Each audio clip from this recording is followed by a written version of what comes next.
సామాజిక అస్త్రం నెంబర్ 1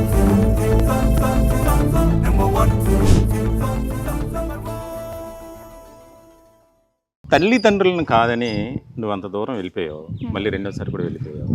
దానికి సంబంధించి ఇప్పుడేమో నాకు అతనంటే చిరాగ్గా ఉంది అది ఇది అని చెప్తున్నావు. అప్పుడు నిజాలు అతని గురించి నాకు నిజాలు తెలియవు. అప్పుడు అతను చెప్పింది నేను నమ్మాను, కానీ ఇప్పుడు నిజం తెలిసింది కదా. నిజం తెలిసింది, డైరెక్ట్ గా చూసాను కదా. 3 మ్యారేజెస్, ఎవరి దగ్గర డబ్బులు తీసుకున్నాడు. నాకేమని చెప్పాడు, ఒక అమ్మవారంటే ఇష్టం కాబట్టి నేను ఆపరేషన్ చేయించుకున్నాను అని చెప్పాడు.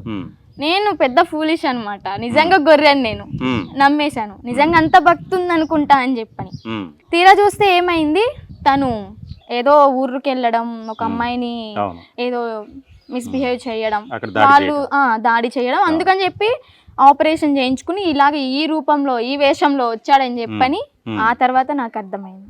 నువ్వు ఫస్ట్ టైం వచ్చినప్పుడు నెంబర్ 1 మీడియా సంస్థలకు వచ్చావు. అక్కడ ఎంఎస్ఆర్ మంచాల సాయి సుధాకర్ నాయుడు గారు, మా ఛానల్ చైర్మన్ గారు, ఇంట్లో భోజనం పెట్టారు, నీకు షెల్టర్ ఇచ్చారు. తర్వాత నీకు ముఖ్యమైనటువంటి అంశంగా నువ్వు జాబ్ చేసుకోవాలనే ఆలోచన ఉంటే కనుక నీకు వెంటనే మేము అపాయింట్మెంట్ ఆర్డరు, ఐడి కార్డు అన్నీ ఇవ్వడం జరిగింది. దీనికి సంబంధించి అప్పుడు ఆ టైంలో ఎలా ఫీల్ అయ్యావు, ఇప్పుడు ఎలా ఫీల్ అవుతున్నావు? నా ఆలోచన అంతా అటు సైడ్ ఉంది కదా, అయ్యో జాబ్ అంటున్నారు ఏంటి వీళ్ళు ఇలా కట్టి పడేస్తున్నారు అని చెప్పని అనిపించింది నాకు ఎగ్జాక్ట్లీ మనసులో. సో ఇప్పుడు నా మీద గౌరవంతో మీరు ఆ జాబ్ ఇచ్చారు కాబట్టి నేను ఇప్పుడు రియలైజ్ అయ్యి ఉన్నాను కాబట్టి అటువైపు ఆలోచన ఏది లేదు కాబట్టి నాకు నేను ఖచ్చితంగా మీరు ఇచ్చిన అంటే మీరు ఇచ్చిన నాకు మంచితనానికి నేను వస్తాను, జాబ్ చేస్తాను ఖచ్చితంగా.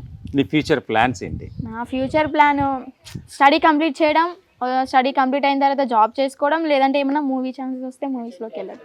నెక్స్ట్ తల్లిదండ్రులని, ముఖ్యంగా కోటయ్య గారు అలాగే మీ మదరు, చాలా నీ విషయంలో మాత్రం చాలా తల్లిదండ్రులకి ఏ పెయిన్ అయితే ఉండకూడదో ఒక కూతురు విషయంలో, అది నేను ప్రస్తావిస్తున్నందుకు నువ్వు బాధపడినా నేనేం చేయలేను. ఎందుకనంటే నిజంగా కోటయ్య గారిని దగ్గర తల్లిదండ్రుల విషయంలో నేను చేసింది అంటే నేను ఆ విషయంలో దుర్మార్గురాలని, నేనే చెప్తున్నా కదా, నేను దుర్మార్గురాలని తల్లిదండ్రులు దాంట్లో చేసిన విషయంలో.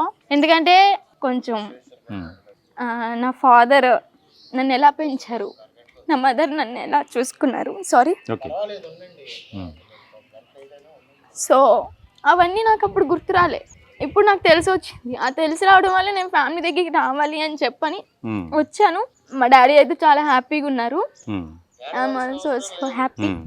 అలాగే ప్రౌడ్గా చెప్పుకునేదే, కానీ నేను చేసింది అలాంటిది. వాళ్ళకి నేను ఏం పేరు తీసుకురాలి, వాళ్ళకి జాబ్ చేసి అరే పలానా అమ్మాయి ఇలా మంచిగా జాబ్ చేస్తున్నా అని చెప్పుకోవడం వేరు, ఇలా ఒక అమ్మాయి అగౌరీతిగా వెళ్ళిపోయి పెళ్లి చేసుకుందిరా ఇలా రా అలా రా అని చెప్పుకోవడం వేరు కదా.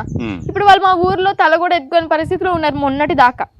ఇప్పుడు ఆల్ ఓకే అనుకోండి, ఇప్పుడు కొంచెం హ్యాపీగా ఉన్నా. నా ఫ్యామిలీ అయితే చాలా హ్యాపీ, నేను కూడా హ్యాపీ. దానికి నేను రియలైజ్ అవుతున్నా.